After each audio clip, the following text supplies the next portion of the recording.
The Porsche was still warm when I pulled into my driveway. I could feel the heat coming off the hood when I walked past it. It was Father's Day, a little past 8 in the evening, and the desert air had finally dropped below 90. I stood there for a moment with my keys in my hand, listening to the engine tick as it cooled. 30 guests had watched my son tell me he wished I'd never been his father. I didn't answer him. I didn't explain. I just said, "I understand," picked up my jacket from the back of the chair, and walked out through the side door to the driveway where the Porsche was parked. I heard Vanessa say something behind me, not the words, just the tone, the particular flatness she used when she thought she'd won something. I didn't stop. I opened the car door, sat down, and drove the 11 miles home on Scottsdale Road with the windows down and the radio off.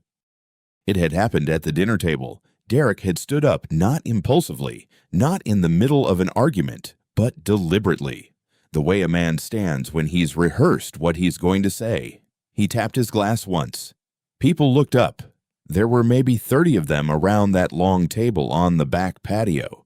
Cousins, colleagues, neighbors. 2 of Derek's friends from college. Vanessa sat at the far end, watching. She gave a small nod when Derek began to speak, the kind of nod that means go ahead. We talked about this. He said he wanted to address something. He said the red Porsche in the garage had been a gift to him, and that his father had no right to drive it without permission. He said this in front of everyone, with the string lights overhead, and the plates still full, and the evening still warm. And then he said the other thing, the thing I will not repeat in full here, only that it ended with, "I wish you'd never been my father." His voice didn't shake. He'd practiced it. The table went very quiet.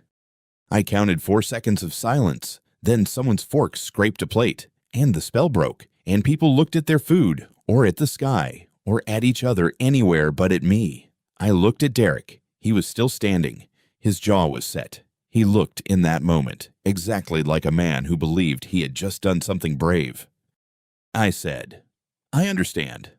I said it quietly, and I meant it not as agreement, but as acknowledgement. I understood exactly what had just happened and what it meant. I put my napkin on the table, stood up, and walked out.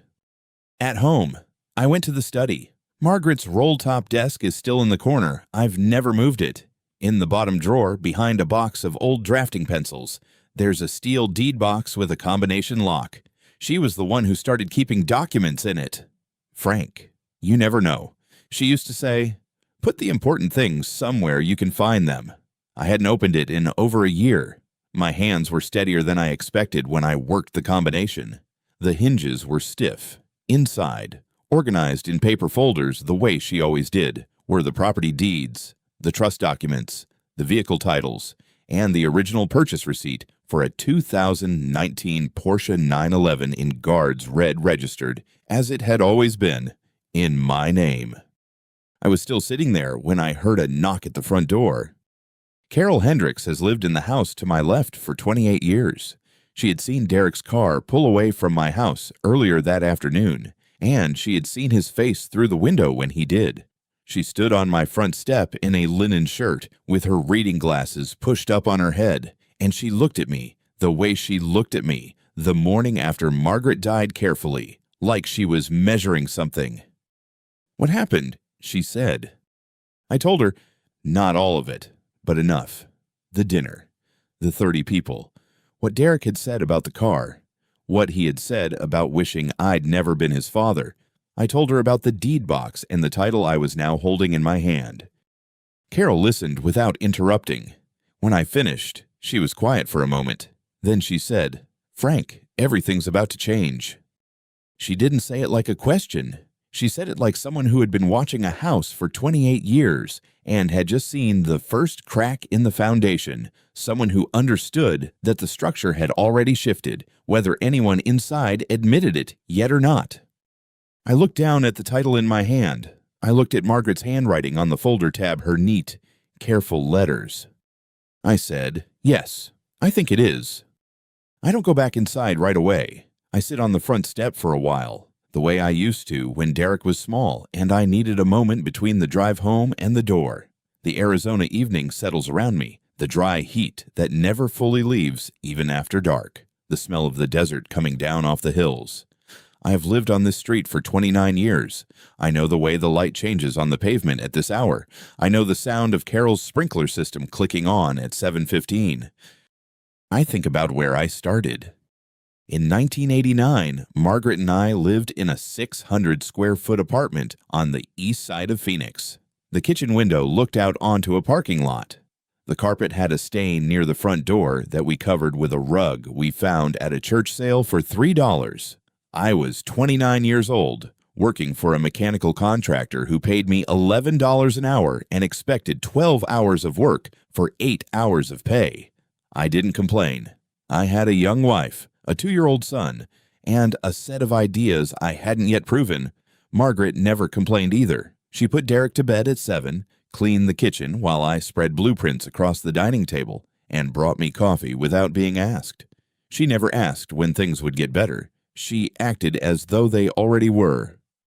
I started Morrison Climate Solutions in 1991 with a used truck, a borrowed compressor, and 4 residential accounts I'd built on my own time without telling my employer. I won't pretend I wasn't afraid, but I had learned something early in my engineering work. A structure doesn't fail all at once. It fails because of small decisions made under pressure, compounded over time. I decided early to make the right small decisions. I worked 16-hour days. I hired my first employee in 1993. I hired my fourth in 1994. Margaret managed the books from the kitchen table while Derek slept. She had a gift for numbers that I did not, and she used it quietly, without ever suggesting that she deserved more credit than she received. She deserved more credit than she ever received. In 1995, I bought the house on Camelback, 4 bedrooms, a yard with 2 mesquite trees, a driveway long enough for 2 vehicles. Derek was 9 years old. He ran through the empty rooms on the first day and declared the one with the window overlooking the backyard to be his. I told him it was. Margaret stood in the kitchen doorway and looked at the yard for a long time. Then she looked at me and said, "Frank, don't forget where we came from." She didn't say it as a warning. She said it the way she said most important things, quietly, without drama, as if she were simply noting a fact she wanted to make sure I had recorded. I told her I wouldn't forget. I meant it. I'm not certain I kept that promise as well as I should have. Derek grew up comfortable. That was my doing, and I don't say it with regret, only with clarity. He never knew the apartment on the east side. He never knew the $3 rug or the parking lot view. He knew the house on Camelback, the good school district, the vacations to San Diego in July. I provided those things because I had wanted them for him. What I had not fully considered was that providing them without context, without letting him understand the cost, the years, the decisions made at dining tables covered in blueprints, was its own kind of failure. When Derek went to university in 2005, I paid the full tuition, $45,000 a year. I didn't ask him to work part-time. I didn't ask him to take out loans. I told myself it was because I didn't want the burden of debt to limit his thinking. That was partially true. The other part, the part I'm more honest about now, was that I wanted to give him something I had never had. I wanted to make it easier. I didn't understand yet that easier is not always better. Margaret was already sick by then. The diagnosis came in the spring of 2005, a few months before Derek left for Tucson. Pancreatic. The word landed like a load-bearing wall, giving way, everything above it suddenly unsupported. She didn't stop functioning. That was Margaret. She continued to track Derek's coursework by phone, continued to ask him about his professors, his reading, whether he was eating properly. She was the one who noticed when his grades slipped in the second semester and made the call that straightened him out. I was managing her treatment schedules and trying to keep the company from feeling the weight of my distraction. She carried more than I knew how to measure. In 2010, Derek came to me with a business plan, a marketing startup. He had a name, a logo, a pitch deck, and a confidence I recognized it was the confidence of someone who had never had to recover from a serious failure. I read the plan. There were gaps in the revenue projections and assumptions about client acquisition that I found optimistic. I said none of this. I signed the guarantee for $200,000 and told him I believed in him. I told myself that was what a father did. The company closed 18 months later. I repaid the loan without discussion. Derek thanked me the way you thank someone for passing the salt. Margaret died in March of 2014. I will not spend many words on it here, because the loss is not something that benefits from description. What I will say is this: at the reception afterward, Derek stood beside me and said, "Mom always believed in you." "Dad," he said it kindly. He meant it. But standing there in the quiet of that room, holding a cup of coffee that had gone cold, I realized something I had been too busy to see clearly before. In 35 years of building the company, the house, the tuition payments, the loan guarantee, the Porsche I would buy him 4 years later for his 30th birthday, the VP position I would offer him at the company he had never asked to join, Derek had never once said that he believed in me. He had said it about his mother. He had never said it about the man who had made every structure of his life possible. Margaret had been the bridge between us. Her warmth had translated my silences into love, had softened my long absences into sacrifice, had made my provision feel like presence. Without her, there was no interpreter. There was only what was actually there, and what was actually there, I was beginning to understand, was a son who had learned to receive everything and account for nothing. I kept giving anyway. The wedding in 2016, $80,000. Because Vanessa's family expected a certain kind of event and Derek didn't want to disappoint her. I didn't say anything about the budget. I wrote the check. The Porsche in 2019 because he mentioned once that he'd always wanted one, and I thought, why not? What am I saving it for? The VP role at Morrison Climate Solutions, because I told myself he needed a foundation, and I had one to offer. He never asked for any of it. I simply gave it, the way I had always given, without conditions, without expectation, without stopping to ask whether what I was building was a legacy or a habit. It took a police officer standing in my driveway on Father's Day to make me understand the difference.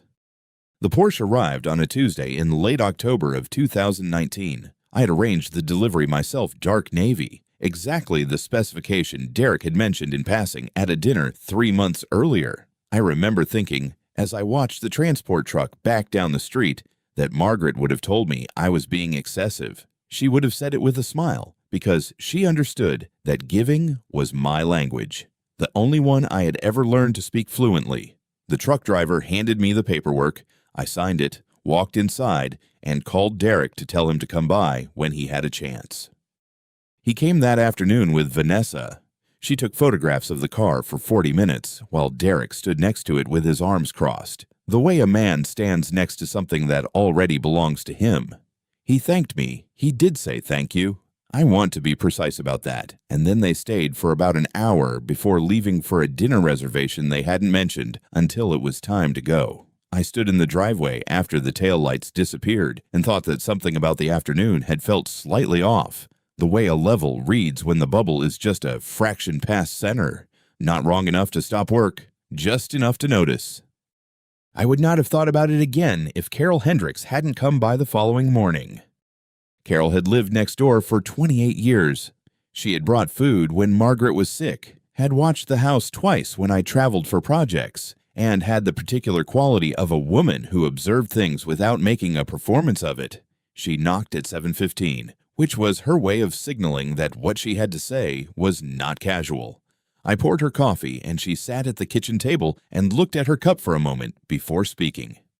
She said that the previous afternoon, while she was deadheading the roses along the property line, she had heard Derek and Vanessa talking in the driveway before they got in the car. She hadn't been trying to listen, but the driveway was close, and voices carry in the dry October air. She said Derek had been telling Vanessa something about the Porsche she didn't catch the beginning, and then she heard him say, clearly, "It's basically mine now anyway."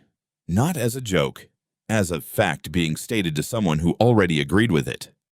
Carol looked at me across the table. She said, "I thought you should know." I thanked her.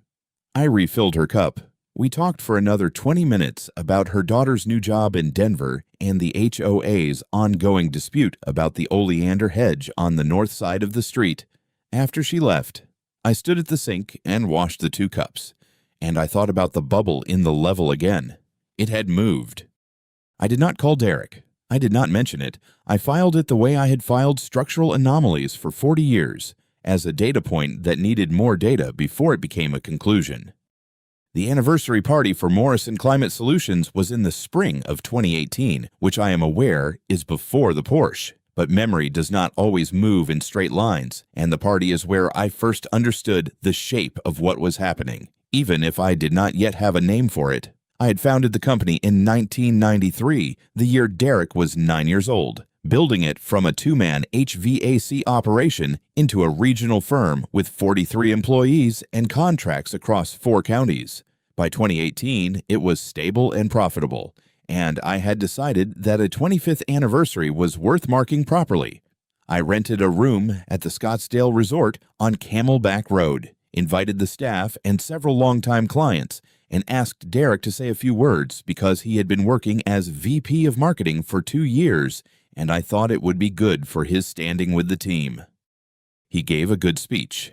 He was always good at speeches. He had Margaret's ease with people and a confidence I had never quite possessed in rooms full of strangers. He thanked the staff by department. He mentioned 2 clients by name. The room was warm and the champagne was good, and people were in the mood to be generous with their applause. But near the end, he said something that landed differently than the rest of it. He said he was looking forward to the future of the company, that he had ideas, that he intended to, and here he paused and smiled at the room. The particular smile of a man who believes the pause itself is charming put my own stamp on this company. The staff applauded. I was standing near the back of the room, between the bar cart and the window that looked out over Camelback Road, and I did not applaud. I raised my glass when it was appropriate, but I was watching the room while the applause happened, the way I had watched rooms for 40 years of project meetings and contract negotiations, not the surface of it, but the current underneath. Loretta Vance, who had been our office manager for 14 years and who had once told me, without sentiment, that she would retire when I did, and not a day before, was seated at the 3rd table from the front. She did not applaud immediately. She waited 1 beat longer than everyone else, then brought her hands together twice politely, correctly, and looked down at her champagne glass. I had known Loretta long enough to understand that she was not a woman who looked at her glass when she was pleased. 3 tables over, Ray Delgado, our lead project manager, 11 years with the company, a man who had once driven 2 hours in a monsoon to personally supervise a condenser installation because he didn't trust the subcontractor, glanced across the room at me. Not for long. Just a glance. The kind that happens when 2 people in the same room have heard the same thing and arrived at the same question simultaneously. I held his look for 1 second. He nodded once, barely, and looked back at Derek. I raised my glass when it was time. I smiled when people looked at me. His own stamp, not our stamp, not the company's next chapter, his own. A man who is helping build something says we. A man who believes it is already his says I. I had built enough structures in my career to know the difference between a load-bearing wall and a decorative one. Derek's speech had the grammar of ownership, not of stewardship. I did not say anything that night, because I told myself I was reading too much into a choice of words at a party where everyone had been drinking champagne. But Loretta had looked at her glass, and Ray had glanced across the room, and I did not stop thinking about it. Vanessa's shift was more gradual and therefore harder to locate precisely. At some point, I believe it was sometime in 2020, though I cannot give you the exact month, she stopped calling me Frank. It happened without announcement, the way erosion happens, and by the time I noticed it, the new habit was already established. She began referring to me, in my presence, as the old man. Not cruelly, her tone was always light, almost affectionate, as if it were a nickname I had consented to. But I had not consented to it, and there is a particular kind of dismissal that arrives wearing the costume of warmth. The question she asked me that same year was more direct. She and Derek had come for Sunday dinner, one of the dinners that had become less frequent and more transactional as the years passed, and after the meal, while Derek was on his phone in the other room, Vanessa sat across from me at the table where Margaret and I had eaten breakfast for 22 years and said, pleasantly, "When are you going to retire and let Derek take over everything?" I looked at her. I said, "I'm not sure I've decided that yet." She said, "You've worked so hard for so long. You deserve to rest." It sounded like generosity. It was not generosity. I had been an engineer long enough to recognize when someone was reading the load requirements of a structure they intended to occupy. She was not asking about my well-being. She was asking about the timeline. I said that I appreciated her concern and changed the subject, and she let it go with the ease of a woman who had time and believed the answer would eventually come to her regardless. I thought about Margaret that night. I thought about what she would have said about Vanessa, not unkindly, because Margaret was not unkind, but precisely because she had always been able to see the architecture of a situation that I was still busy measuring. She would have said something quiet and accurate that I would have argued with at the time and understood 6 months later. I missed that. I had been missing it for 10 years. In the spring of 2022, I called Richard Castellano. Richard had been my attorney for 28 years, since the early days of the company when I needed someone to review contractor agreements and didn't know who to trust. He was a careful man who said little and meant everything he said, and I had come to rely on that economy of language the way I relied on a good transit level precise, unaffected by weather, indifferent to what you wanted the grade to be. I told him I wanted to review my estate plan. He asked why now. I said I was concerned about my son's attitude. There was a pause on the line that lasted long enough for me to count 4 seconds. Then Richard said, "I've seen this before. It ends badly." I said, "I know." He said, "What do you want to do?" I said I didn't know yet. I said I wanted to understand what I had, what was protected, and what wasn't. He said he would pull the documents, and we would meet the following week. We met for 2 hours at his office on Scottsdale Road, and by the end of it, I had a clear picture of every asset I held the company: the lake house outside Prescott, the 3 rental properties on the east side, the Porsche, the primary residence on Ironwood, and which of them had any exposure I hadn't fully considered. Richard did not editorialize. He laid out the structure and let me look at it. That was what I needed. I drove home and sat in the garage for a while before going inside. The Porsche was parked in its spot, polished to a finish that the October light caught cleanly. I had paid for it. My name was on the title. Derek drove it more than I did, and I had never minded that. But there is a difference between lending something freely and having it assumed. I was beginning to understand that Derek had stopped experiencing the difference a long time ago. The request came in the fall of 2023. Derek called on a Wednesday evening and asked if he could come by to discuss something. He arrived alone, which was unusual. Vanessa generally accompanied him for anything she considered significant, and I understood from that detail that she had decided this conversation should appear to be between a father and son, rather than between a family and a patriarch. He sat in the living room and explained, with the careful vocabulary of a man who had rehearsed, that transferring 50% of Morrison Climate Solutions to him as a gift would offer meaningful tax advantages for both of us. He had numbers. He had a summary prepared on his phone that he offered to show me. I listened to the full presentation. Then I said no. He looked at me as if I had spoken in a language he hadn't been told I knew. He said, "Dad, this makes financial sense." I said, "I understand the argument." He said, "You're being selfish." He said it quietly, but he said it. Then he said, "Mom would have wanted this." I sat with that for a moment. The room was very still. Margaret's photograph was on the shelf behind him, the one from our trip to Sedona in 2007, where she is laughing at something I said that I no longer remember. I looked at it briefly and then looked back at Derek. I said, "Your mother wanted you to be a good man. That's what she wanted." He left shortly after without resolving anything. He did not call for 3 weeks. By early 2024, I had reviewed every title, every deed, every operating agreement, every beneficiary designation across every account. Richard had helped me understand the full inventory. I knew what I had, what was protected, and what I intended to do with it. Richard had asked me on a call in February whether I was ready to move forward. I told him not yet.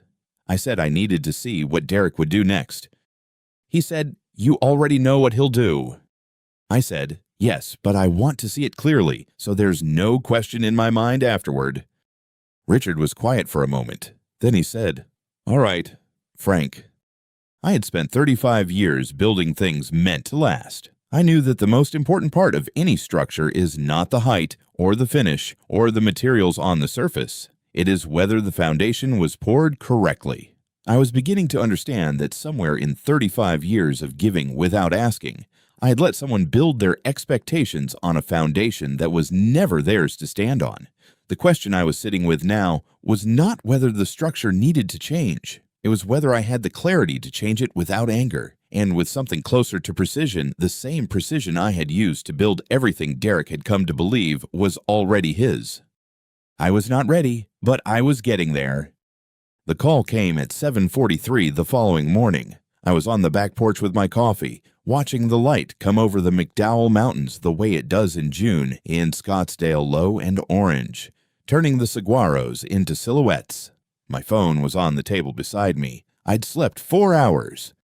"Mr. Morrison," the voice was even professional. "This is Officer James Chen with the Scottsdale Police Department. I'm following up on a report filed last night regarding a 2019 Porsche 911. The complainant listed you as the individual who took the vehicle without authorization. Can you confirm whether that's accurate?" I set down my coffee. "No," I said. "It's not accurate. The Porsche is mine. I have the title, the registration, and the insurance all in my name. My son is mistaken." There was a pause. Not a long one, but enough that I could tell Officer Chen was writing something down. "Would you be able to provide documentation, sir?" "I'll send it now," I said. I went inside and sat down at the desk. The laptop was already open and I had left it that way the night before, after the dinner, after the drive home on Scottsdale Road with the windows down. The screen had gone dark from inactivity. I pressed a key and it came back. The folder was on the desktop. I had created it in February, after the second meeting with Richard, and I had added to it steadily since then, not because I knew exactly what was coming, but because I had spent 40 years in engineering, and I understood that the time to organize your documentation is before you need it, not after. The folder was labeled simply MCS Vehicle and Property Records. Inside it were 11 documents, arranged in the order I would need them if I ever needed them at all. The first was the vehicle title for the 2019 Porsche 911 Guards Red, registered to Frank Allen Morrison, 4412 Desert Ridge Court, Scottsdale, Arizona. I had scanned the original the week after the delivery, before Derek had driven it off the lot a single time. Below it was the current registration, the insurance declaration page showing my name as the sole policyholder, and a copy of the original purchase receipt with the delivery confirmation Richard had suggested I keep. There was also a subfolder I had added in March, a simple document I had typed myself. 1 page, listing every asset I held and its current registration status. Richard had reviewed it. He had said, when he handed it back, "This is good, Frank. This is very good." I had not told Derek the folder existed. I had not told anyone except Richard.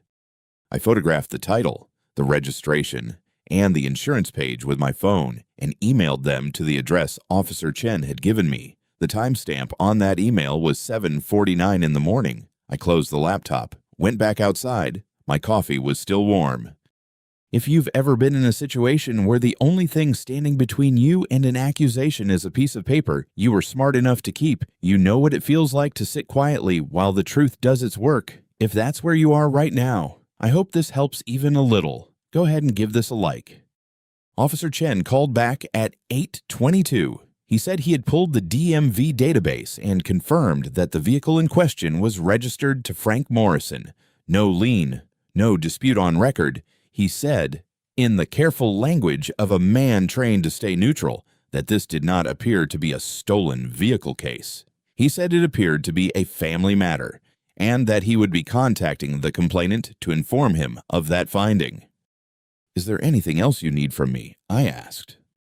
"No, sir," he said. "I appreciate your cooperation and your documentation. Have a good morning." I thanked him and hung up. I stood in the kitchen for a moment. Then I rinsed my coffee cup and put it in the drying rack. Derek called at 9:05. I let it ring twice before I picked up. "You lied to the police." His voice was tight, higher than usual, the way it used to get when he was 15 and had been caught in something. "You told them the car was yours." I told them the truth. I said, "Everything I own is mine." "You said you were giving it to me. You said—" "I said I was considering it. I never signed anything. Derek, you know that." There was a long silence on his end. I waited. I have learned over many years that silence makes people say things they wouldn't otherwise say. He said 2 more sentences before I responded. Both of them were about what he deserved. Neither of them mentioned anything I had built or anything I had given. I noted that. "I'm not going to argue with you about this," I said finally. "Officer Chen has the documentation. The matter is closed." I ended the call. Vanessa called 11 minutes later. I could hear Derek in the background before she even spoke.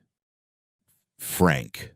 Her voice had the particular quality of someone who has decided that a conversation is already a confrontation.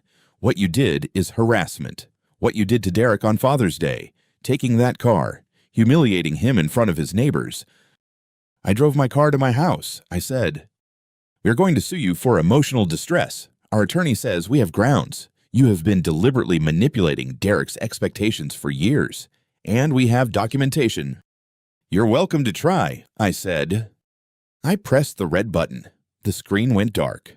I set the phone on the counter and looked at it for a moment, the way you look at a tool after you've finished using it. Then I picked up my keys and drove to the grocery store on Pima Road because I needed milk and I was out of the coffee I preferred. Carol Hendricks was in the produce section when I got there. She had lived next door for 28 years, long enough to remember when Derek used to ride his bicycle in the cul-de-sac, and Margaret would call him in for dinner from the back door. Carol is not a woman who pretends not to notice things. She looked at me over a display of nectarines and said, "I heard Derek called the police on you. That's insane, Frank." "He did," I said. "I put a bag of oranges in my cart, but it's okay. The truth came out." Carol studied me for a moment, the way she used to study the blueprints I'd show her when I was explaining a new project looking for the load-bearing detail, the thing underneath the surface. "You knew this would happen, didn't you?" she said. "It wasn't entirely a question." I looked at her. Carol had watched this family for nearly 3 decades. She had brought a casserole the day Margaret died.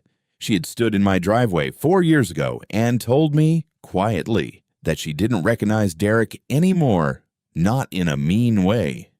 Just as a fact, the way you note that a house has started to lean. I had not answered her then. "I knew something would," I said. "I just didn't know when." She nodded slowly. She put a nectarine in her own basket.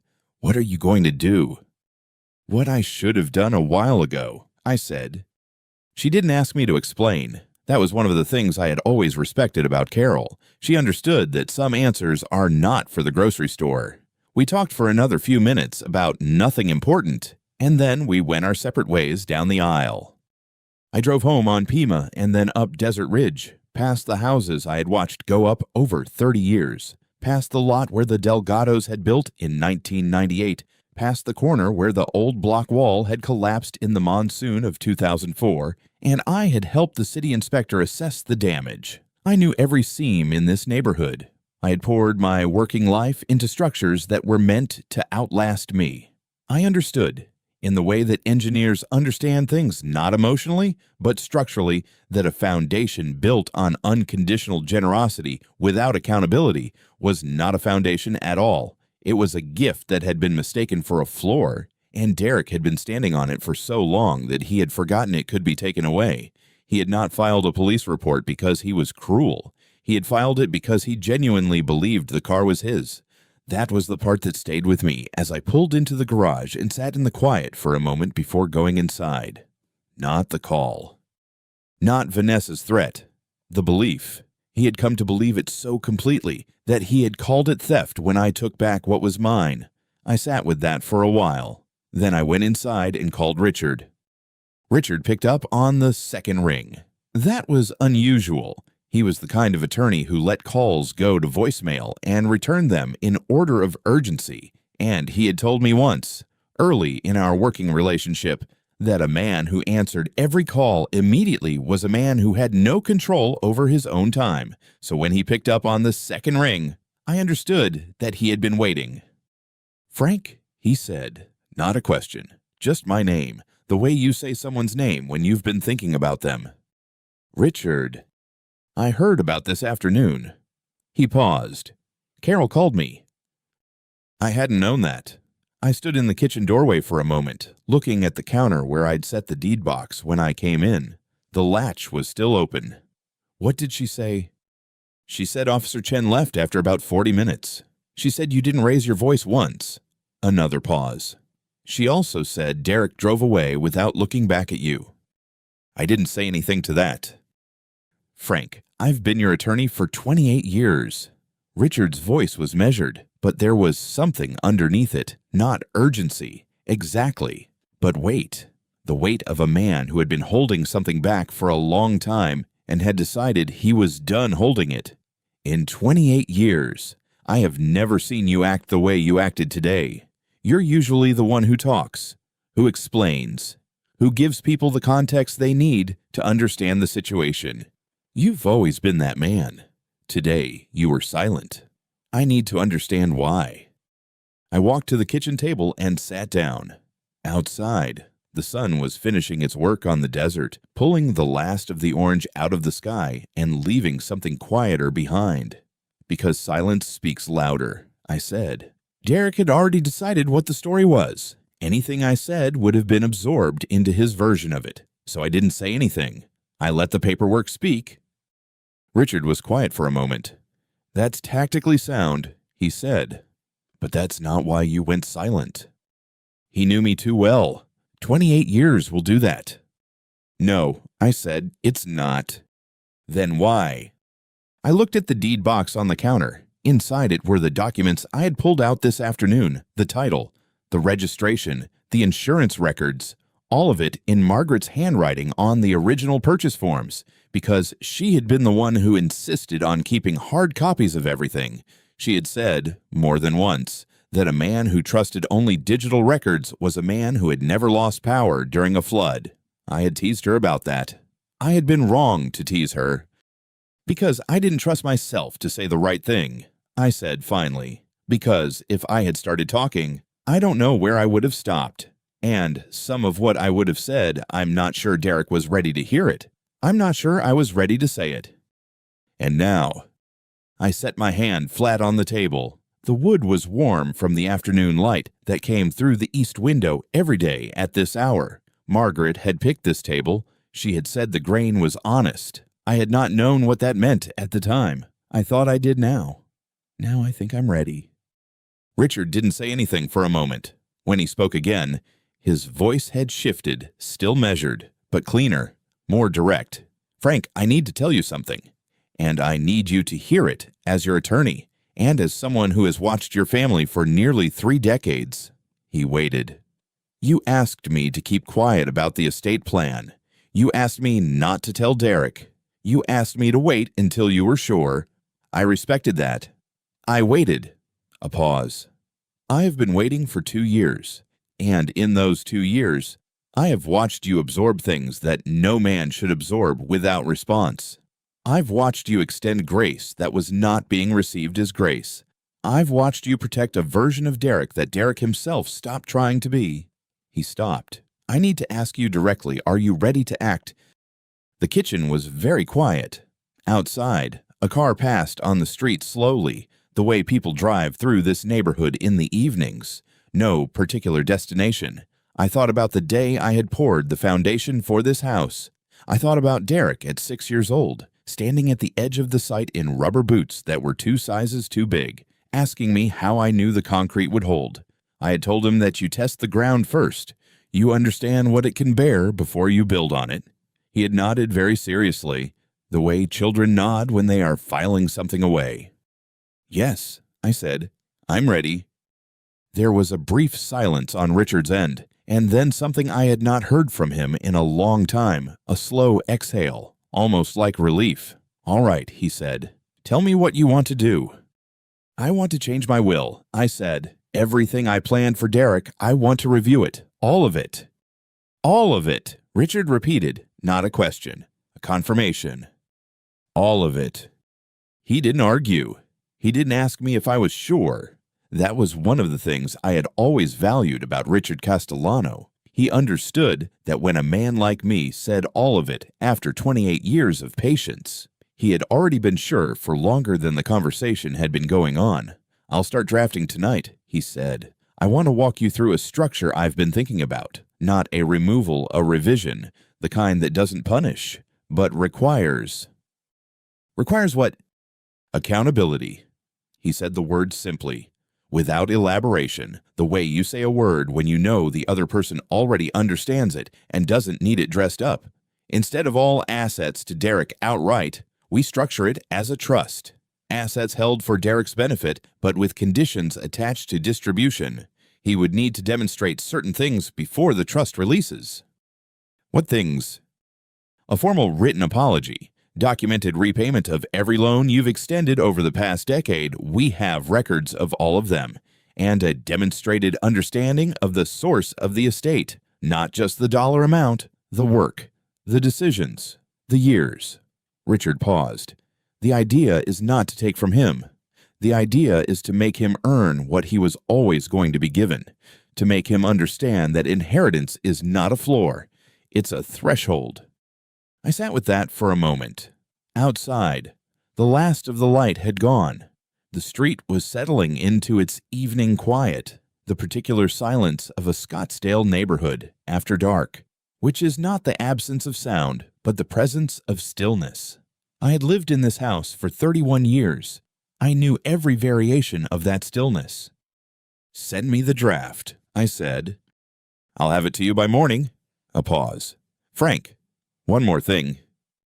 Yes.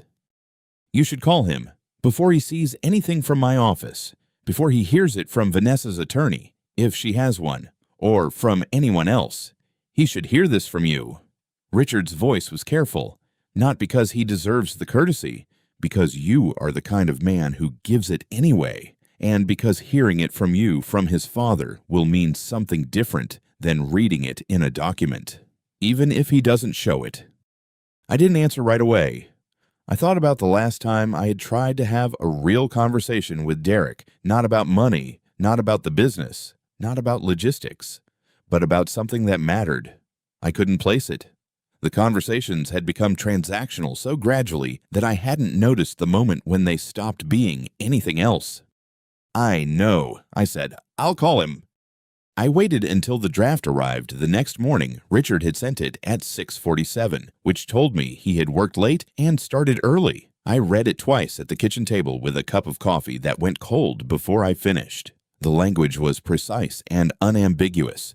Every condition was stated plainly. There was no cruelty in it, no punitive edge. It read the way a good foundation reads on a blueprint load-bearing. Honest, built to last. I recognized Richard's hand in the structure, but I also recognized something of my own in it. The patience, the insistence on accountability without malice. I called Derek at 9:15. He answered after 4 rings, which meant he had seen my name and decided to pick up instead of letting it go a small decision. But I noted it. His voice was guarded, not hostile. Guarded. Dad. I want to talk to you, I said. Not about the police, not about the Porsche, about your future. There was a silence on his end. I heard Vanessa's voice in the background, low and indistinct, and then Derek moving a door closing, the quality of the silence changing. He had gone somewhere private. That, too. I noted. Okay, he said. I'm changing my will, I said. I want you to hear that from me, not from a lawyer. Everything I planned for you, I'm reviewing all of it, not to take it away, to put conditions on it, conditions that require you to demonstrate that you understand where it came from and what it cost. I stopped. You need to hear this from me, because I'm your father, not because I'm angry. I am not angry. Derek, I want you to understand that. The silence stretched. When he spoke, his voice had changed, the guardedness had cracked slightly, and underneath it was something younger and less certain. You can't do this, he said. I'm your son. Exactly, I said. You're my son, and that is why I'm doing this. Because I love you. But I cannot keep enabling you to disrespect me. I cannot keep building a floor for you to stand on and call your own. That is not love. That is something else, and I should have understood that sooner than I did. He didn't speak. The draft will come from Richard's office, I said. Read it carefully, all of it. If you have questions, call me, not a lawyer, me. I ended the call. I set the phone down on the table next to the cold coffee and the deed box and the draft that Richard had sent. The morning light was coming through the east window, the same light that had been coming through that window for 31 years, and it landed on the grain of the table the way it always did, honest, Margaret had said. I had not known what she meant then. I thought I did now. 2 weeks passed before Richard's office sent the finalized documents to Derek's attorney. I knew the morning they arrived because Derek called before 9 o'clock, which he had not done in years, not since he was 22, and his car had broken down on the I-10 outside of Chandler, and he needed someone to come get him. I had driven out that morning without being asked twice. I thought about that drive while his phone rang through to my ear. You're cutting me out, he said. No greeting. No pause. No, I said. I'm not. The company, the Millbrook Properties, the trust account, none of it transfers automatically anymore. That's cutting me out. I had been standing at the kitchen window when he called, watching the light move across the backyard the way it does in early July in Scottsdale Flat, and honest and without any interest in what you think about it. I stayed at the window. What I've done, I said, is add conditions. Everything is still yours. Derek, the company, the properties, the accounts, all of it is still yours. If you choose to earn it. Earn it. He said the words like they were in a foreign language, like he had encountered them before in a textbook, but never in a sentence directed at him. There are benchmarks in the document, I said. Richard drafted them clearly. 18 months of active management at the company, with quarterly reviews, demonstrated financial responsibility, meaning you stop drawing personal expenses against the company account, and a conversation, in person, with me, that I am satisfied is genuine. Those are not punishments. They are the conditions under which any reasonable person inherits a business they did not build. He was quiet for a moment. Then, Dad, you're doing this because of Father's Day, because I called the police. I'm doing this, I said, because I should have done it years ago. The Father's Day made me understand that. It didn't create the problem. He hung up, not angrily, exactly more like a man who has run out of the particular kind of energy required to keep arguing. I set the phone down and finished my coffee. It was still warm. Ray Delgado called me at 11:43 that same morning. Ray was not a man who called without a reason. In 11 years. He had called me outside of business hours exactly 3 times, once when a job site had a gas line incident, once when a client threatened to pull a contract, and once when he found out a subcontractor had been falsifying inspection reports. So when his name came up on my phone before noon on a Tuesday, I answered before the second ring. Frank. His voice had the particular flatness of a man reporting something he would have preferred not to have witnessed. Derek came in this morning. I set down my coffee cup. Tell me. He came in at 9:15. Didn't call ahead. He went straight to the conference room, the big one, off the main floor, and he told Loretta he needed everyone gathered. Said he had an announcement. A pause. Loretta came and got me first. I waited. He told the room there were 8 people in there. Frank, including the 2 guys from the Tempe project who were only in the office to drop off paperwork. He told them that he was in the process of formalizing his role as the company's next principal, and that he wanted them to know directly from him that the transition was underway. He said he'd be reaching out individually about reporting structures. I looked out the kitchen window at the backyard. The mesquite trees were still. What did Loretta say? She waited until he finished. Then she said, very quietly, Derek, does your father know you're here? He said that was between him and me. She said, I'll take that as a no. Then she stood up and walked out of the conference room and called me. And you? I went in. I told him the meeting was over. I told him that no announcement regarding Morrison Climate Solutions ownership or management structure would be made without written authorization from Frank Morrison, and that he did not have that authorization. I told him he was welcome to wait in the lobby while I called you, or he was welcome to leave. Ray stopped. He left. He didn't say anything to the room on his way out. He just walked through the main floor and out the front door. Everybody saw it. I was quiet for a moment. Through the window, the light was doing what it does in Scottsdale at midday in July, flattening everything, leaving no shadows, making the yard look like a photograph of itself. How's the room? I asked. Unsettled. Ray said, Loretta's fine. She's been here 14 years. She's not easily rattled, but the two guys from Tempe, they don't know the history. They just saw a man walk in and claim he was taking over, and then get walked out. A pause. You should probably say something to the team. Not today, but soon. I will, I said. Ray, thank you. You built this company, Frank? He said it the way you say something that is simply true and does not require elaboration. Nobody's walking in here and announcing anything. Not on my watch. I thanked him again and ended the call. I stood at the window for a while longer.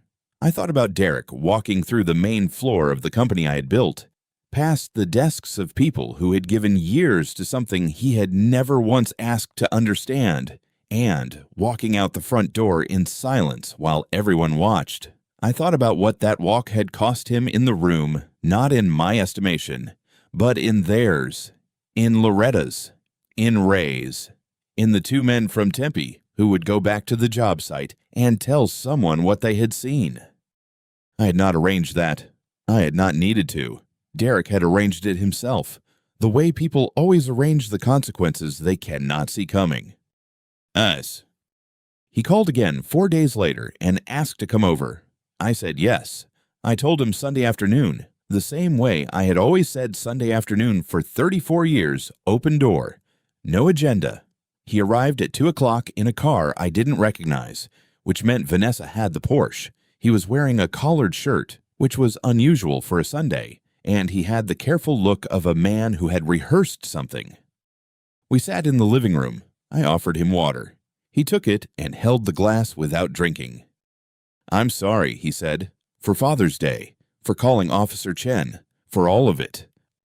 He said it the way you say something when you have been told that saying it is the necessary first step toward a specific outcome. The words were correct. The sequence was correct. But there was a quality missing that I had heard in his voice when he was 7 years old and had broken the kitchen window with a baseball and come to tell me before I had a chance to find out on my own. That version of sorry had cost him something. This one had been budgeted. I accept your apology, I said. He looked up, and for a moment I could see the relief beginning to organize itself in his face, the loosening around the jaw, the small exhale. But words aren't enough, I said. Not because I'm punishing you, because you need to understand what you actually did. Not to me, to yourself. The relief stopped organizing itself. You stood in front of your mother's house, I said, in front of Carol Hendricks, who has known you since you were 6 years old, in front of a uniformed police officer, and you told them that your father, the man who built that house with his own contracts, who signed the deed, who has paid the property taxes for 31 years, was trespassing. You did not do that because you believed it was true. You did it because you were angry, and you wanted a tool, and that was the tool that was available. I paused. That is the thing you need to understand.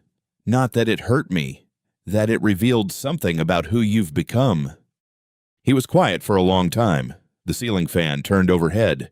The same one I had installed in 1998 because Margaret had said the room ran hot in summer. It still did. I don't know how to fix it, he said finally, and that sentence was the first thing he had said in the entire conversation that sounded like it cost him something. "I know," I said. "That's actually a reasonable place to start." He left 20 minutes later. We did not embrace at the door, but we did not part badly either. I stood on the porch and watched his car back out of the driveway, and I thought about the morning 34 years ago when I had poured the first foundation on the Millbrook lot, just me and a crew of 4, and Margaret standing at the edge of the cleared land with coffee in a thermos, watching. She had said, "This is the beginning of something." She had meant the house. I had understood it to mean more than that. Vanessa called on a Wednesday. Mid-morning, I was at my desk reviewing the quarterly maintenance schedule for the Scottsdale property when her number came up on the screen. I let it ring once more than I needed to before I answered. Frank. Her voice had the particular texture of someone who has decided that composure is a strategy. "I think we need to talk about what Richard's office sent." "All right," I said. "This isn't legal. You can't attach conditions to an inheritance like this. Derek is your son. He has standing. We're going to take this to court." I had expected this call. Richard had expected it too. He had mentioned it the week before, with the mild, unsurprised tone of a man who has seen every variation of this conversation for 28 years. "You're welcome to," I said. "Arizona law is fairly clear on testamentary conditions. Richard drafted the document accordingly. You'll spend a significant amount of money and a significant amount of time, and at the end of it, the document will stand." I paused. "But that's your choice to make." There was a silence on her end that was different from the silences Derek left. His silences were the silences of someone processing, recalibrating. Hers was the silence of someone who had expected a different kind of resistance and was now recalculating the approach. She didn't find a new approach. She ended the call without saying goodbye. She did not call again. Carol told me, 3 weeks later, that she had heard them. She had been watering the planter boxes along her front walk on a Thursday evening when Derek's car pulled up to the curb. Not my curb, but the street. Parked halfway between our 2 driveways the way people park when they haven't decided yet whether they're staying. She said she heard Vanessa's voice first, sharp and close, through the open passenger window, then Derek's, lower. She said she hadn't been trying to listen, but the street was quiet and the windows were down and some conversations carry whether you want them to or not. She said Vanessa had told Derek that her attorney had come back with an assessment, that the document Richard had filed was, in the attorney's words, well-constructed and likely to hold, that pursuing it would cost between $30,000 and $50,000 and the outcome was not favorable. She said Vanessa's voice had a quality Carol described carefully as not sad, but calculating, like she was running numbers. Then she said Derek had gone quiet for a long moment, and then he had said, in a voice Carol had to lean slightly forward to catch, "Did you actually think he'd just hand it over?" Vanessa hadn't answered right away. When she did, she said, "I thought he loved you enough." Derek said, "He does love me. That's the problem." Carol said the car sat at the curb for another few minutes after that. She went back inside before they drove away. She didn't know what else had been said, if anything. She told me this in the produce section of the grocery store on Pima Road, holding a bag of nectarines, looking at me the way she looked at things she wasn't sure I was ready to hear. I thanked her. I put a bag of oranges in my cart. I didn't say anything else about it, and neither did she. But I thought about it on the drive home. He does love me. That's the problem. I did not know whether Derek had meant it as an accusation or an acknowledgement. I was not sure it mattered. What I knew was that somewhere in that parked car, on a Thursday evening, Vanessa had asked a question whether I loved him enough to give without requiring, and Derek, without meaning to, had given her the honest answer. He knew. Somewhere underneath everything he had said and done and filed and demanded, he had always known. That was the part I carried home with me. I saw Carol at the hardware store on a Saturday morning near the end of July. She was in the paint aisle, holding 2 sample cards up to the fluorescent light the way people do when they know the light is wrong but do it anyway. She turned when she heard the cart and smiled the way she always smiled, like she had been expecting to run into you and was pleased the timing had worked out.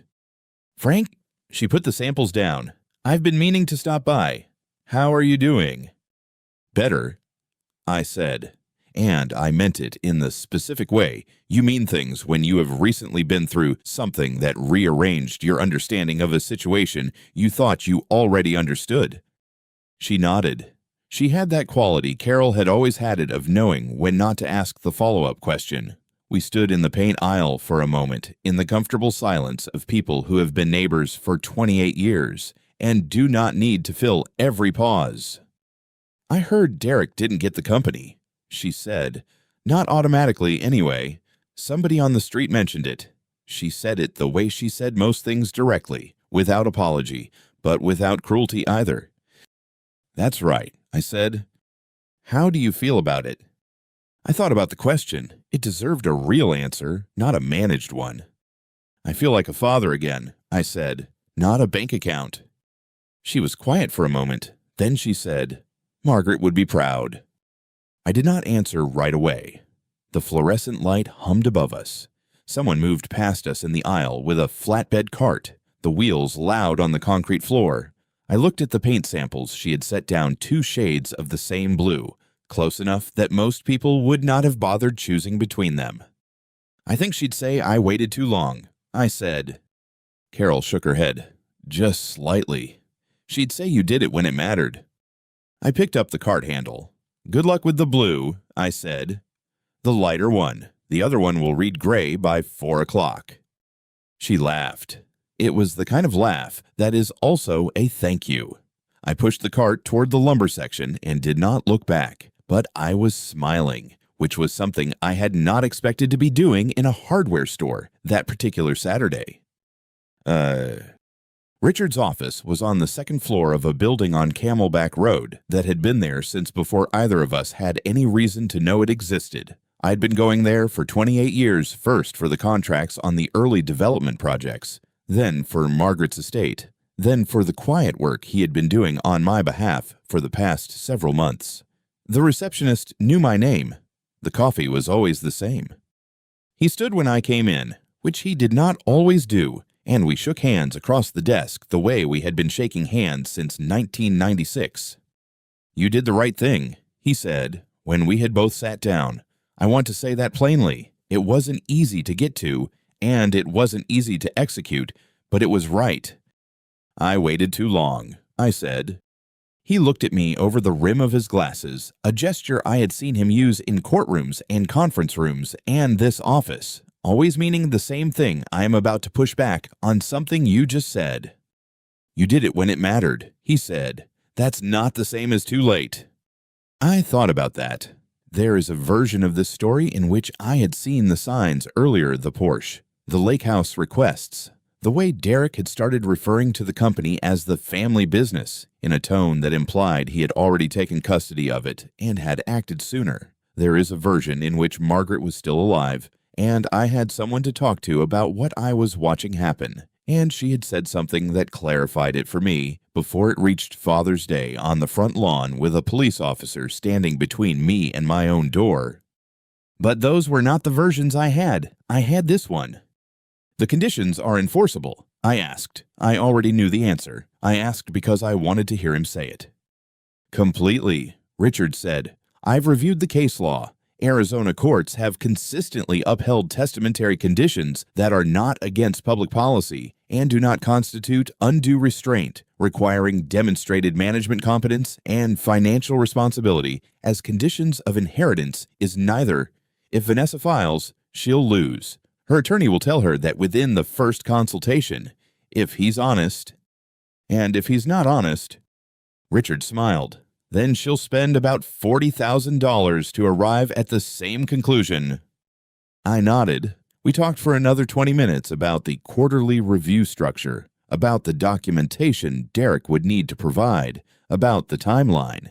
It was the kind of conversation I had spent 35 years having about projects and contracts and load-bearing specifications, concrete, specific, answerable. I had always been more comfortable in those conversations than in the ones that required me to say what I was feeling. Margaret had known that. She had translated for me, sometimes. In the early years, found the words I couldn't locate and handed them to me without making it obvious that she was doing it. I missed her in that office, on that particular afternoon, in a way that was not sharp the way grief is sharp in the early years, but was instead the kind of ache that has settled into the structure of things, load-bearing and permanent. When I left, Richard walked me to the door. He shook my hand again. He said, "Call me if Derek has questions about the process. I'd rather answer them than have him go to someone who will tell him what he wants to hear." "I'll tell him that," I said. I drove home on Scottsdale Road with the windows down, which I did not usually do in July because July in Scottsdale does not reward open windows, but the evening was coming in from the west and the temperature had dropped enough to make it bearable, and I wanted the air. That evening, I sat at the desk in the study, the room that had been a study for 31 years. The room where I had drafted the early project bids on graph paper before the software existed to do it differently. The room where Margaret had graded her students' papers on weekend afternoons while I worked at the other end of the same table. The photograph of her was on the wall where it had always been. Taken the summer we finished the Millbrook house, she was standing on the back porch, squinting slightly into the sun, holding a glass of iced tea, not looking at the camera. Someone had called her name and she had turned halfway, and that was the moment the shutter had caught. She looked like herself. That was the thing about the photograph. It looked exactly like her, which sounds obvious but is rarer than you would think. I looked at it for a long time. The deed box was on the corner of the desk. I had brought it in from the living room that morning, where it had sat since Father's Day, since the morning I had opened it on the front lawn with Officer Chen standing 6 feet away and Derek watching from the doorway of the house I built.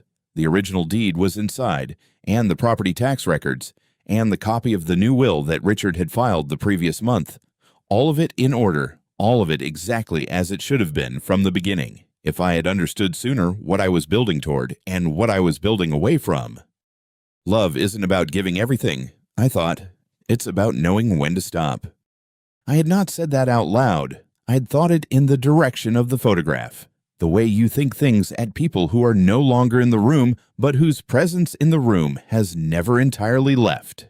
Margaret would have had something to say about it, something that agreed with the conclusion, but complicated the path I had taken to get there, because that was how she thought, in complications and qualifications. And it was one of the things I had loved most about her, and also one of the things that had occasionally driven me to count ceiling tiles.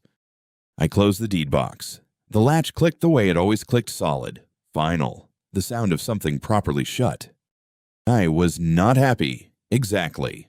Happy was not the right word for what I felt sitting in that room with the photograph and the closed box and the evening coming through the window. What I felt was something quieter than happy and more durable, the particular steadiness of a man who has finally done the thing he should have done earlier and has accepted that earlier was not available to him, and that now is what he had.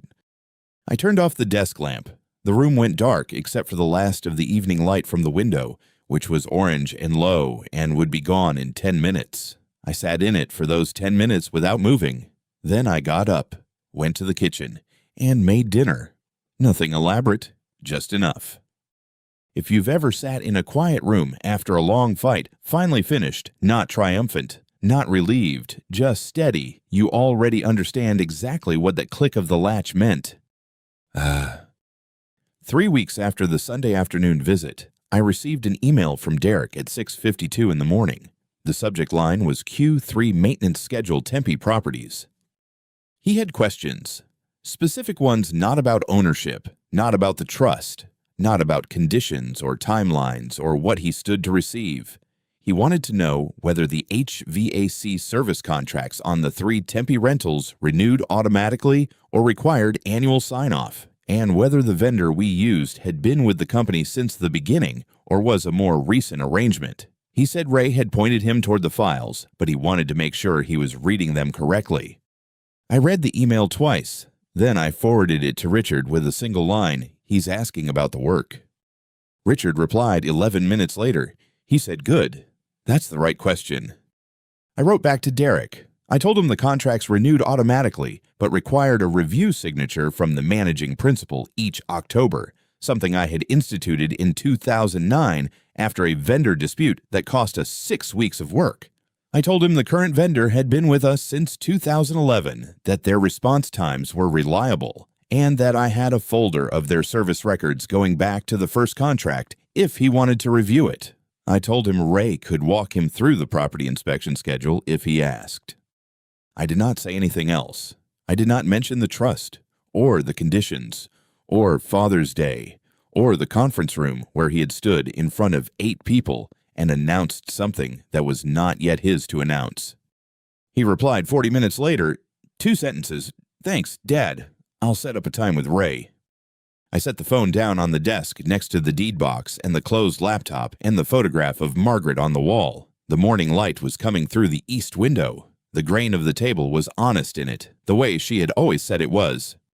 It was not forgiveness, exactly. It was not resolution. It was something smaller and more durable than either of those things the first question asked in the right direction by a man who was beginning, slowly, to understand that understanding was required of him.